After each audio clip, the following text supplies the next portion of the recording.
All right, so get this, listeners. You sent us The Power of Now by Eckhart Tolle to deep dive into. Oh, wow. So it looks like we're tackling spiritual enlightenment and inner peace today. Really getting deep, huh? I don't know about you, but I'm ready for some aha moments. I'm with you there. What about you? Yeah, and, this book comes with some serious hype. Yeah. I mean, we're talking like Oprah-level praise, even bookstore managers are saying. Whoa. Everyone who picks it up ends up taking it home. Oh, okay. Now that's piqued my curiosity. Yeah. What makes this book so captivating?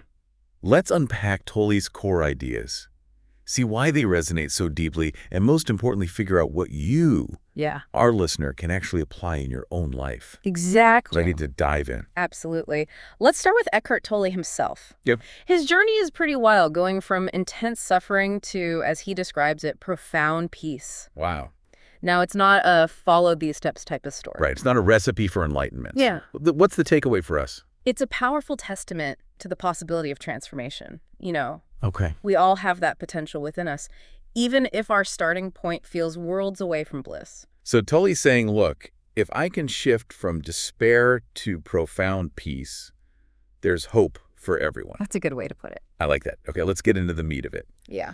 One of his big ideas is, you are not your mind.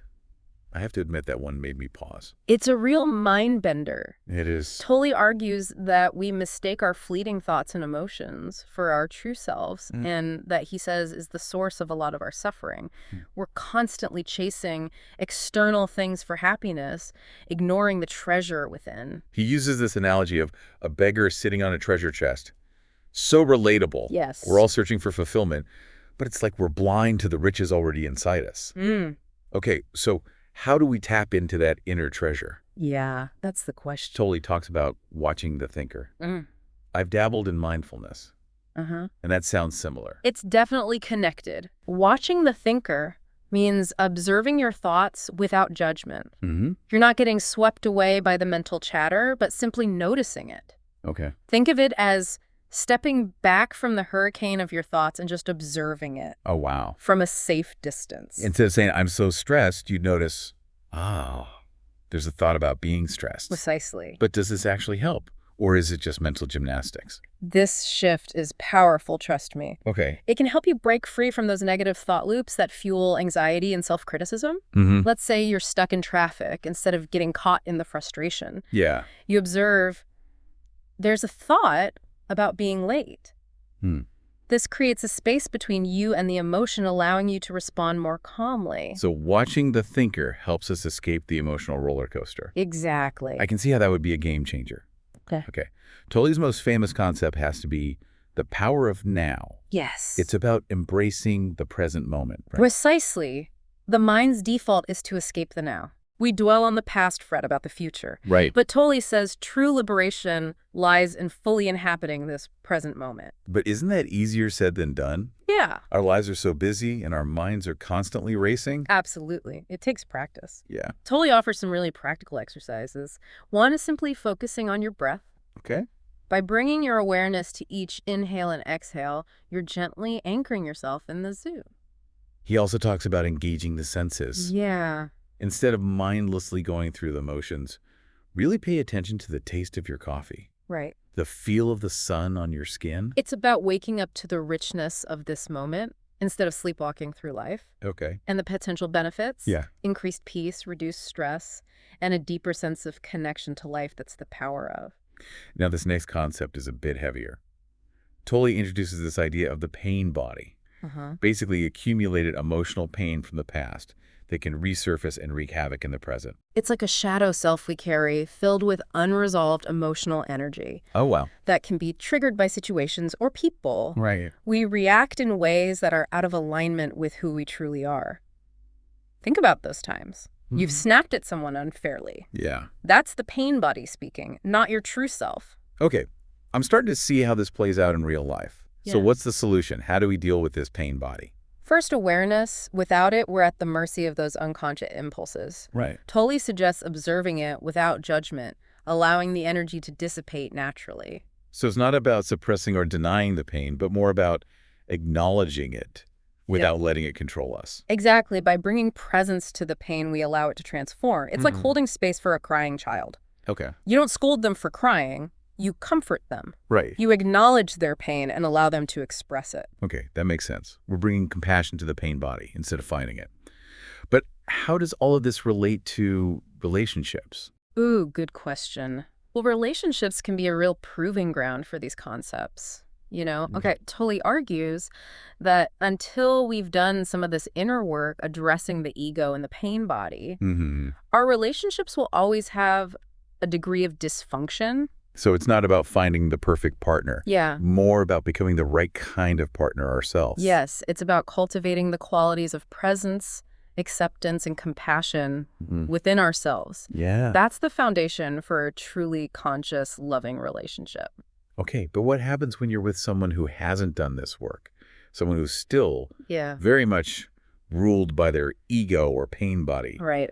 That sounds incredibly challenging. It can be, for sure. Yeah. Totally acknowledges this. When someone's trapped in those patterns, Yeah. their unresolved pain can trigger our own pain body, leading to friction and suffering. So what's the answer in those situations? Can you really have a healthy relationship with someone who isn't on the same page? It comes back to personal responsibility. We can't change someone else, but we can choose how we respond. Right. Even in the midst of chaos, we can strive to maintain our presence. That sounds tough. Yeah. How do you balance surrender with setting healthy boundaries in a relationship? That's the key. Surrender isn't about being a doormat. It's not about accepting mistreatment. Yeah. It's about recognizing what you can and cannot control. You can't control another person's behavior, Right. but you can control your own response. Yeah. And set boundaries to protect yourself. So it's about taking responsibility for our own well-being, even when the other person isn't doing the same, Limsham. That's a nuanced perspective on surrender. I hadn't considered that before. It's easy to misunderstand the concept. It's not about passivity. It's about choosing conscious action. Right. Even if that action is to step away from a situation that's no longer serving you. This is bringing up so many thoughts for me. I have to ask, what are your personal reflections on Tolle's work? What's resonated most with you? Honestly, what strikes me is how simple his message is at its core. He doesn't get bogged down in complicated rituals or dogma. Right. It's about the power of this present moment, stripping away all the layers to reconnect with that pure awareness inside. Right. It's like he's saying, hey, you already have everything you need. It's right here, right now. Yeah. Okay, let's shift gears a bit. Tolle also talks about enlightened relationships. Yeah. Relationships can be such a source of both joy and pain. How does he approach that? He views relationships as incredible mirrors. Okay. They reflect back to us our own patterns, the good, the bad, and the unconscious. So they can be our greatest teachers, showing us we're still clinging to those egoic habits. Yeah. But does that mean every relationship is doomed to be dysfunctional until we're fully enlightened? Tolle does suggest that's the case to some extent, but don't despair. It's not about finding the perfect partner. It's about the individual journey towards consciousness. Right. As we become more present, accepting, and compassionate, our relationships naturally transform. Okay, so it's about raising our own level of consciousness, and that has a ripple effect on our relationships. What about the challenges of being with someone who isn't doing that work? We touched on this before, but yeah, I'd love to hear more. Those relationships can be incredibly difficult. Their unresolved pain can easily trigger our own, leading to conflict and suffering. So what's the solution? Do you just walk away? It's not always that simple. Remember, personal responsibility is key. Right. We can't force someone to awaken, but we can choose how we respond to their behavior. We can set healthy boundaries to protect our own well-being. That's a tough balance to strike. How do we know when it's time to walk away and when it's about staying and working through it? It's a deeply personal decision. Yeah. Tolle doesn't offer a one-size-fits-all answer. It requires introspection and honesty with yourself, and perhaps even seeking guidance from someone you trust. He does offer some intriguing insights into how men and women often approach the spiritual path differently, right? Yes, he observes that men often struggle more with the thinking mind. All that overthinking and analyzing. Women, on the other hand, are often more challenged by the pain body. All those accumulated emotions. That makes sense given societal conditioning and traditional gender roles. Sure. But Tolle makes it clear that these are just general tendencies. Right. The goal is the same for everyone, to transcend the limitations of the ego and realize our true nature. Exactly. It's about remembering we're all spiritual beings having a human experience. I'm particularly fascinated by his thoughts on the collective female pain body. He suggests women carry a heavier burden of emotional pain. Yes. Due to centuries of oppression and trauma. It's a powerful concept. It is. He sees this collective pain body as a major obstacle to women's awakening. It can manifest in a lack of self-worth, difficulty setting boundaries, and a tendency to prioritize others' needs above their own. So how do women work through this? Tolle urges women to transmute this pain, to release the old patterns of suffering and step into their full power. It sounds like a call to action, a call to healing. Exactly. He sees women as crucial to the evolution of consciousness because they naturally embody qualities like compassion, intuition, and connection. This is so empowering. It suggests that healing our own pain contributes to healing the world. That's the interconnectedness he talks about. Yeah. Our individual healing has a ripple effect. It's not just about us, it's about the collective awakening of humanity. Okay, I have to ask about this. Tolle suggests that being gay can actually be an advantage on the spiritual path. That's a bold statement. It is, but his reasoning is interesting. Yeah. He observes that gay individuals often have to disidentify from societal norms and expectations early on. This can lead to a heightened sense of self-awareness. They're forced to question the supposed tos and forge their own path. Right, they've already had to challenge the status quo, Yeah. which can make them more open to questioning the deeper narratives the ego creates. But he also cautions against building an identity solely around sexuality, right? Absolutely. True liberation, he says, comes from transcending all labels and identities, Right. including those related to sexual orientation. Right. It's about recognizing the underlying oneness beneath all forms of diversity. Okay, that makes sense. It's about recognizing our shared humanity regardless of our differences. Exactly. It's about moving beyond the divisions the ego creates and embracing a more expansive view of ourselves and the world. Tolle's work is so thought-provoking. He's really challenging us to question our assumptions and look beyond the surface. It's a call to awaken to the present moment, to let go of the past, embrace the unknown, and create a more conscious and loving world. Speaking of the present moment, I'm curious, what practices from the book have you found helpful in your own life? The breathwork has been a game changer for me. Okay. Whenever I feel my mind spiraling, I come back to my breath. It's such a simple yet powerful anchor to the... I've been experimenting with that too. It's amazing how quickly it can shift your state of mind, anything else you've incorporated into your daily routine. I've also been trying to cultivate more mindful awareness throughout the day, just simple things like really paying attention to the taste of my food, the feel of the water on my skin in the shower. It's about bringing presence to even the most mundane activities. I love that it's about finding those little pockets of presence throughout the day. Okay, last question before we wrap up. What's one thing you hope our listener takes away from this deep dive? If there's one thing I hope our listener walks away with, it's this sense of empowerment. Yeah. Tolle's message isn't about adding more to-dos, to your already busy life. Exactly. It's about recognizing the power you already have within to shift your perspective, to choose presence, and to tap into that wellspring of peace and joy that's always available right here, right now. So well said. It's about remembering that we're not victims of our circumstances or our thoughts. Right. We have a choice. We can choose to stay stuck in the ego's drama. Yeah. Or we can choose to step into a more awakened way of being. And it's not about becoming some perfect emotionless being. Right. It's about bringing awareness and compassion to our human experience with all its messiness and beauty. I think that's a key point. Yeah. It's not about denying our emotions or pretending everything is sunshine and rainbows. Yeah. It's about learning to navigate the ups and downs of life with more presence, grace, and wisdom. Exactly. And remember, this is a journey, not a destination. Right. There's no finish line to cross. It's about those small daily choices to pause, to breathe, to observe, to choose love over fear.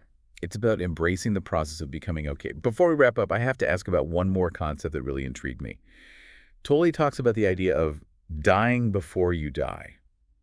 What does he mean by that? It's a symbolic death, not a literal one. Okay. It's about letting go of the false self, the egoic identity we cling to. It's about recognizing that who we are at our core is so much more expansive than the limited roles and labels we identify with. So it's about shedding those layers of conditioning and societal expectations that have shaped our sense of self. Yes, it's about peeling back the layers to reveal the true essence of our being, which is pure awareness. pure consciousness. I love that imagery. It's like we're shedding a skin that no longer fits, allowing our true selves to emerge. That's a beautiful way to put it. And this dying before you die, as Tolle suggests, is a process that can happen gradually throughout our lives. Okay. It's about those moments of surrender, those glimpses of our true nature that we experience through practices like meditation, presence, and self-inquiry. Okay, so it's not a one-time event, but an ongoing process of awakening. Exactly. It's about those moments when we let go of the need to control, the need to be right, the need to be perfect. Yeah. It's in those moments of surrender that we catch a glimpse of our true, boundless nature. This has been such an incredible deep dive. Eckhart Tolle's work is so rich and thought-provoking. It's definitely left me with a lot to ponder.